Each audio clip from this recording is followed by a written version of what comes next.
Bon, ben, une petite vidéo s'impose encore et toujours, voilà.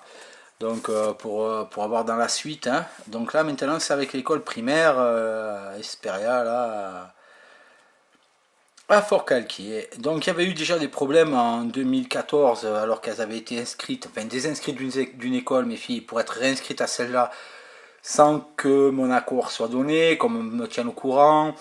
J'ai mis, je crois, déjà une vidéo avec le dialogue avec le directeur de l'école qui prouve que mes filles ont été inscrites sans mon accord, sans même que mes coordonnées soient données. Je téléphone à ce directeur suite au passage d'une amie auprès de ma fille, enfin de l'école, pour demander pour faire un message à une de mes filles pour dire que le week-end je les prenais. L'école l'a reçu comme une grosse merde, hein, comme une grosse merde, et ils sont vite partis, ils sont vite revenus en disant hop là, on peut rien pour vous, désolé. L'inspection académique a reconnu que la maman avait fourni un document écrit de sa main, et on ne sait toujours pas lequel c'est.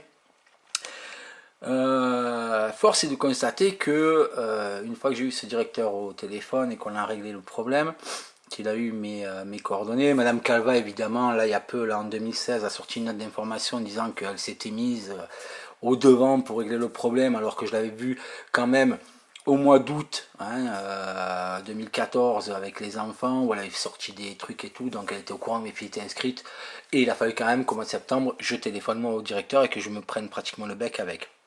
Ceci dit, il se trouve que au fur et à mesure que les choses sont passées avec l'école, ça s'est plus ou moins arrangé. Ça s'est plus ou moins arrangé jusqu'à cette année où, étrangement, je dis bien étrangement, j'ai à nouveau des problèmes. Alors vous allez entendre une vidéo, hein, ça a été enregistré hier, suite à l'appel d'un service qui suit mes enfants, qui me demande l'autorisation d'aller à une réunion concernant une de mes filles. Je lui dis ah bon, je ne suis pas au courant, je ne sais pas. Vous allez voir avec la personne que j'ai de l'école, je ne sais pas qui c'est, hein, la directrice, peu importe, en tout cas elle est bien au courant du sujet, en tout cas. Vous allez entendre que c'est une réunion par rapport à ce que j'avais demandé pour la psychologue, etc., etc. C'est ce que j'ai demandé et je n'ai pas été mis au courant de cette réunion. Personne ne m'en a parlé, personne ne m'a prévenu, aucun mot dans le truc des filles, pas un mail, rien, pas un coup de téléphone, absolument que dalle. Si le service qui m'a contacté hier midi pour me demander l'autorisation ne l'avait pas fait, je n'aurais pas su qu'il y avait une réunion. Donc il se trouve que ce service a été contacté, qu'il va y avoir qui devait y avoir, puisque c'était hier, hein, la psychologue, donc ce service, ça touche aussi au médical, donc ça touche l'école, le médical, personne ne me tient au courant, je ne suis que la dernière roue du carrosse, c'est-à-dire que tout le département est au courant que, mais il y a une réunion, parce qu'une réunion ça ne se prépare pas comme ça du jour au lendemain, on est bien d'accord, et le seul con derrière, c'est moi. Alors vous allez entendre la personne ce qu'elle va me dire, hein, parce que c'est quand même fabuleux, je vais le mettre en entier, si j'y arrive, enfin si j'arrive à pas parler entre temps, c'est quand même fabuleux quoi. Puis vous êtes d'accord, c'est comme ça et pas autrement quoi, tu choisis. Donc ça commence franchement un peu à me faire chier parce que c'est 1 plus 1 plus 1 plus 1 plus 1 et la somme elle est chez moi la somme, elle n'est pas ailleurs. Elle, si elle pense n'avoir pas fait de bourde ou que c'est qu'une légère bourde, non, ça fait 1 plus 1 plus 1 plus 1 plus 1 pour moi, ça ne fait pas qu'une. L'atteinte à mes droits parentaux, rien que ça. Rien que ça. Ne pas être mis au courant qu'il y a une réunion qui concerne les psychologues et tout le Bataclan.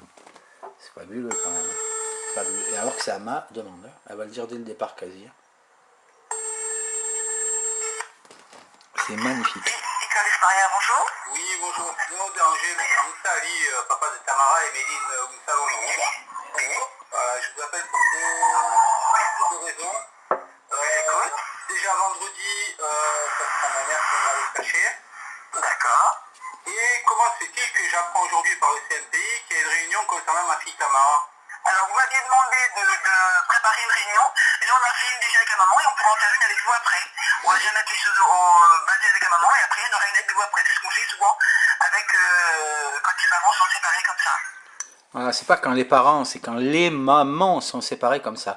Alors je savais que je pouvais pas la mettre d'un bloc. Il faut se dire que depuis le début, je dis comme un tir dans les guibolles, je dis depuis le début que dès qu'il y a le prisme de la maman au milieu, les gens ne peuvent plus me blairer, c'est la réalité. Il y a des gens qui ne me connaissent pas, ils m'ont jamais vu, ils arrivent de Marseille, ça fait 2 ans qu'ils habitent là-bas, ils m'ont jamais vu, ils m'ont jamais croisé, ils me haïssent à un point comme c'est pas possible.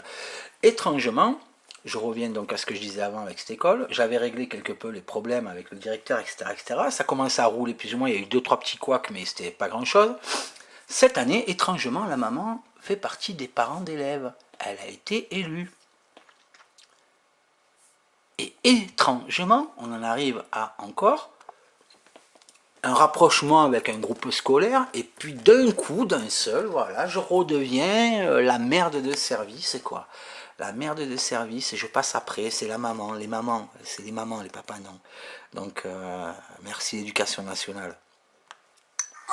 Parce que moi, le CMPI, la personne qui m'a appelé ce matin pour me demander l'autorisation, mon autorisation pour se rendre à cette c'est elle qui m'apprend ça. Donc moi, elle me dit normalement il y a la psychologue, la maîtresse. Oui, mais on fait deux séparés. J'ai une autre famille comme ça aussi. On fait deux séparés. D'accord. D'accord. Donc dites-moi, tant que je vous ai, c'est-à-dire dites-moi à quel moment vous pouvez venir vous. Ah mais moi je peux pas venir du tout pour quelqu'un. Voilà, elle a complètement oublié que moi je pouvais pas venir, elle sait plus, hein, elle sait plus. Donc c'est pas tellement le fait d'être convoqué ou pas convoqué, c'est le savoir. Ça concerne mes filles, je dois être au courant de ce qui se passe pour mes filles. S'il y a des réunions qui concernent l'école et leur santé mentale ou leur suivi mental, parce que c'est quand même à ma demande et c'est parce qu'il y avait bien un problème, je suis bien le seul dans cette histoire à parler d'aliénation parentale faite par la mère. Je suis le seul à parler d'omission et de complicité de maltraitance de Madame Calva et des services de la DSEA 04 en faveur de la maman. Vous avez des vidéos où on entend dire tu raccroches, je t'enferme dans le placard, mettre des gifles à la petite, enfin bref, y en a. Il y a de quoi faire, il y a de quoi faire. Donc le seul à se plaindre, c'est le seul qui est resté sur le carreau. Je me demande ce qu'on prépare. Je me demande ce qu'on prépare. Alors je pense pas si on... alors attendez, je vais en parler avec la psychologue scolaire, d'accord? Ça marche. Et puis de toute façon vous aurez un compte rendu au moins de celle-là, de toute façon. D'accord. Et par rapport à la psychologue et au problème que suscitait Tamara et Méline, elles ont pu la avoir ou pas? J'ai pas compris. Par rapport à leur problème? Ouais, il y avait eu une possibilité certainement qu'elle puisse voir la psychologue de l'école. Oui, bah la réunion se fait avec la psychologue de l'école, donc c'est pour ça que la réunion va être... on va voir ce qu'elle peut faire, quoi. Et est-ce qu'elle a vu mes filles quand même, avant? Ah bah elle les a déjà vues, donc il n'est pas... Alors, écoutez bien, parce qu'elle vient de dire, elle les a déjà vus, d'accord, on est bien d'accord. Je remets, il y avait le E. Non, mais je suis pas au courant non plus. Pour les voir en test, il vous fera signer un papier, hein. Obligatoirement à vous et à la maman. Alors, j'ai déjà vu, mais si elle veut les voir, il faut que je signe les papiers. Oui. Là, si vous voulez, cette première réunion, elle est avec différentes personnes. Donc là, pour l'instant, c'est la maman. Hein. Et puis, c'est à ce moment-là que la psychologue demandera votre autorisation, donc à vous et à la maman, pour pouvoir les tester. Qui est l'intervenant de la DSEA? Ah, je peux pas vous dire. Ah non, moi je suis désolé, Madame Calva, j'ai une plainte contre elle, donc je ne souhaite pas qu'elle participe. D'accord. Donc il y a une plainte qui a été déposée, et même 2 plaintes qui ont été déposées contre elle personnellement et contre le service de la DSEA. Donc déjà Madame Calva, donc voilà, moi ça me gêne un petit peu, et s'il y a des papiers à signer, je le ferai remarquer. Si c'est elle qui présente. Apparemment c'est secret défense, donc il y a quand même un problème quelque part. Il y a quand même un problème quelque part. Bon, c'est pas grave. C'est quand même grave. C'est quand même grave. Il y a une réunion, on ne me dit pas qui appartient à la réunion quand même. Alors que c'est de mon fait qu'on fait la réunion quand même. Elle le dit dès le départ. Je suis pas prévenu et on refuse de me dire qui est présent à cette réunion, quoi. C'est fabuleux, c'est fabuleux. Hop là. Il n'y a pas grand chose qui change. De toute façon, je vais en parler à la psychologue, hein, et puis vous aurez le compte rendu de la réunion d'aujourd'hui. Et dans un mois, quand tout sera passé, et que Mme Calva, malgré les plaintes, aura été présente à la truc, elle est au courant, moi. C'est tout à fait normal. Je ne peux pas vous dire, Mme Calva, je ne la connais pas, donc je peux pas vous dire. Peu importe, madame, le CNPI est au courant, moi non. Voilà, c'est tout. Moi je suis papa quand même, faut pas l'oublier, hein. Faut pas oublier, les enfants, ils ont été moitié ovule, moitié spermatozoïde. Et moitié spermatozoïde, ça a été moi, quand même. Voilà. Bon, c'est pas grave. Merci, bonne fin de journée. Au revoir. Merci, au revoir, monsieur. Voilà, on peut comprendre que je suis un petit peu sur les nerfs quand même, hein. Je ne peux pas vous dire, je ne sais. Elle a préparé une réunion, elle va à une réunion cet après-midi même, elle ne sait pas qui est là, elle ne peut pas me le dire. C'est quand même fabuleux. C'est quand même fabuleux. C'est quand même fabuleux. Voilà. Donc ben, j'en ai plein le cul, hein. Franchement, j'en ai plein le cul. Et encore une fois, pour elle, c'est rien. C'est qu'une fois qu'elle me met la carotte, hein, bien profond, mais c'est qu'une fois qu'elle me met la carotte. C'est pas bien grave. La semaine d'avant, c'était ailleurs. 2 fois la semaine d'avant ailleurs, il y a 15 jours c'était encore autre chose, il y a 15 jours avant c'était encore autre chose, il y a 2 mois avant c'était encore autre chose, et à chaque fois on me grignote mes droits et je dois fermer ma gueule et je dois sans arrêt. C'est normal, voilà, c'est normal. Non, c'est pas normal, non, c'est pas normal, ça s'appelle de la discrimination.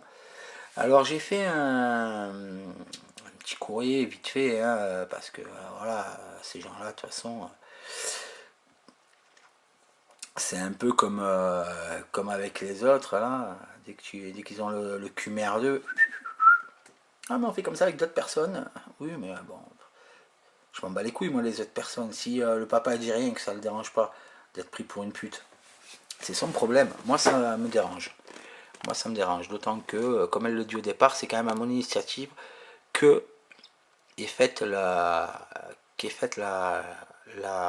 merde, la réunion. Donc j'avais peut-être des choses à dire, peut-être même par écrit, tu vois. Même si je suis pas là, tu vois, j'aurais peut-être des trucs à écrire. Tu vois, sur l'aliénation, sur ci, sur là. Mais non, on se tait. On se tait.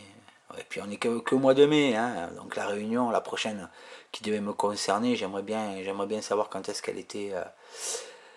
a été digentée. Donc voilà. Donc je vais vous faire lire. Enfin, je vais vous faire lire. Je vais vous lire la lettre que j'ai écrite donc à cette personne, enfin du moins à la directrice, hein. Madame, monsieur, suite à mon appel de ce début d'après-midi, concernant une réunion au sujet de ma fille Tamara, je n'ai pas été tenu informé de cette réunion, quand bien même, selon les dires de la personne au téléphone, une prochaine, au lieu d'une prochaine, devait être diligentée à mon égard. Je vous rappelle que par grosse de jugement que vous devez posséder, je dois être mis au courant de tout ce qui touche mes filles, tant à l'école et médicale, que j'étais prévenu ce jour par le CMPI que cet après-midi se tenait cette réunion avec un staff assez complet de psychologues, de maîtresses et autres. Une telle réunion ne se décide pas comme ça en 24 heures, rien sur les cahiers de correspondance. À toute fin utile, je suis encore le papa, et la grosse dit toujours la même chose, tout de même. Quant aux intervenants, je précise ici que je m'oppose à la présence du service de la DSEA et de Mme Calva à cette réunion. En effet, j'ai déposé contre ce service et cette personne nommément 2 plaintes en complicité de maltraitance, dissimulation de preuves d'aliénation parentale, et en février 2017, une récusation auprès de la juge des enfants contre ce service, putain, service avec un S, grave, et cette personne. Je m'aperçois que j'aurais dû relire. Je ne peux que déplorer les pauvres, ils vont recevoir ça, c'est une école quand même. Je ne peux que déplorer une fois de plus une atteinte à mes droits parentaux, bien que plusieurs mises au point avaient été faites, et avec l'école et avec l'inspection de l'académie. Qu'importe que je sois convoqué ou non à cette réunion, elle concerne ma fille Tamara Unsa Longeque. Et comme son nom l'indique, il y a Unsa, et Unsa, c'est moi, le papa. Que le côté secret défense fait au téléphone sur les intervenants de cette réunion par mon interlocutrice me laisse perplexe, quand même, c'est effarant. Avec la présence du CMPI, puisque c'est suite à leur appel de ce midi que j'ai eu connaissance de cette réunion, de la psychologue de l'école, donc déjà, on touche déjà au médical. La directrice, la maîtresse, j'aurai un compte rendu après. Me rassure-t-on? Désolé, non. Non, moi ça me rassure pas. Enfin ça, non, je l'ai pas mis, mais depuis 2 ans, je relève des faits que je dénonce et qui sont amoindris ou simplement omis par la DSA 04 et Mme Calva, faits qui portent atteinte à mes filles, mais je ne peux avoir la parole et être au courant de réunions où sont présents les CMPI. Je ne peux avoir la parole et être au courant de réunions où sont présents le CMPI et la psychologue. Je jouerai à toute fin utile une énième copie de la grosse de jugement. Si vous en avez d'autres qui démontrent le contraire des décisions prises sur le document joint, merci de m'en faire retour. Je ne me manifeste pas souvent, hormis pour les semaines où je téléphone pour dire que ma mère viendra chercher les filles, ou lorsque l'on oublie de me dire que ma fille s'est fait mal et qu'elle est partie. Mais là, non. S'il y a un problème ou non, et que des réunions sont tenues au sujet de mes filles, je vais être mis au courant, et pas après. Je suis papa, et je suis au courant, le dernier, et j'ai bien failli ne pas l'être. Quel est ce genre de procédé de la discrimination? Donc derrière, je mets la grosse de jugement qui dit, alors, rappelle que l'exercice de l'autorité parentale conjointe impose notamment aux deux parents de prendre ensemble les décisions importantes concernant l'enfant, notamment s'agissant de sa santé, son orientation scolaire, son éducation, son changement de résidence, son éducation religieuse, se tenir informé réciproquement, patin coup fin, la vie des enfants, vie scolaire, sportive et culturelle, traitements médicaux, loisirs, vacances. Voilà. Permettre la libre communication de l'enfant avec son autre parent, dans le respect de la cadre de vie de chacun, c'est quand même bien marqué. Donc 3 ans de téléphone sans cesse où on a derrière quelqu'un qui dicte aux enfants ce qu'elles ont à dire. Et voilà ce que j'ai fait à la directrice de l'inspection académique. Madame la directrice, veuillez trouver sous-joint la lettre faite ce jour en urgence à l'attention de l'école élémentaire de Fort-Calquier. À midi, je recevais un appel du CMPI demandant mon accord pour participer à une réunion prévue ce jour concernant ma fille Tamara. Je ne savais pas qu'une telle réunion était prévue. Pourquoi? Pourquoi au téléphone on refuse de me dire quels sont les intervenants? La psychologue doit être présente, le CMPI, nous touchons au médical. Pourquoi suis-je exclu? En vertu de quelle décision? Je joins la grosse de jugement, elle est claire, je dois être mis au courant. De plus, depuis 2 ans, je relève certains problèmes que rencontrent mes filles. J'ai demandé auprès de l'école à ce que la psychologue puisse voir mes filles, et l'on me tient à cœur d'une telle réunion. Je m'oppose à la présence de l'ADS 04 et Mme Calva pour des plaintes au pénal que j'ai déposées et une requête en récusation auprès de la juge des enfants, qui n'a pas encore statué. Ce même service et personne qui, par omission volontaire, refuse d'admettre l'évidence d'une situation grave pour les enfants dont les plaintes sont en rapport. Une fois de plus, je ne peux que déplorer une atteinte à mes droits parentaux. Il est étrange là aussi de constater que depuis 2014, il n'a été fait atteinte qu'à mes droits. Là, une réunion, tout le monde est au courant, sauf le papa. Un inspecteur de l'académie que j'ai eu au téléphone en 2015 m'avait assuré que tout était rentré dans l'ordre, avait aussi évoqué les documents émis par la mère des filles. Alors, y a-t-il eu de nouveaux documents remis et qui sont en contradiction avec la copie fournie? Je pose la question. Il n'est pas concevable que je doive sans cesse me battre pour faire valoir mes droits de parent, de constater que malgré un dossier déjà chargé, on en soit encore là. C'en est presque insultant, se sentir considéré comme de la merde, c'est le mot juste, et très frustrant. Surtout que je ne demande pas plus que ce qui m'est octroyé comme peu de droits.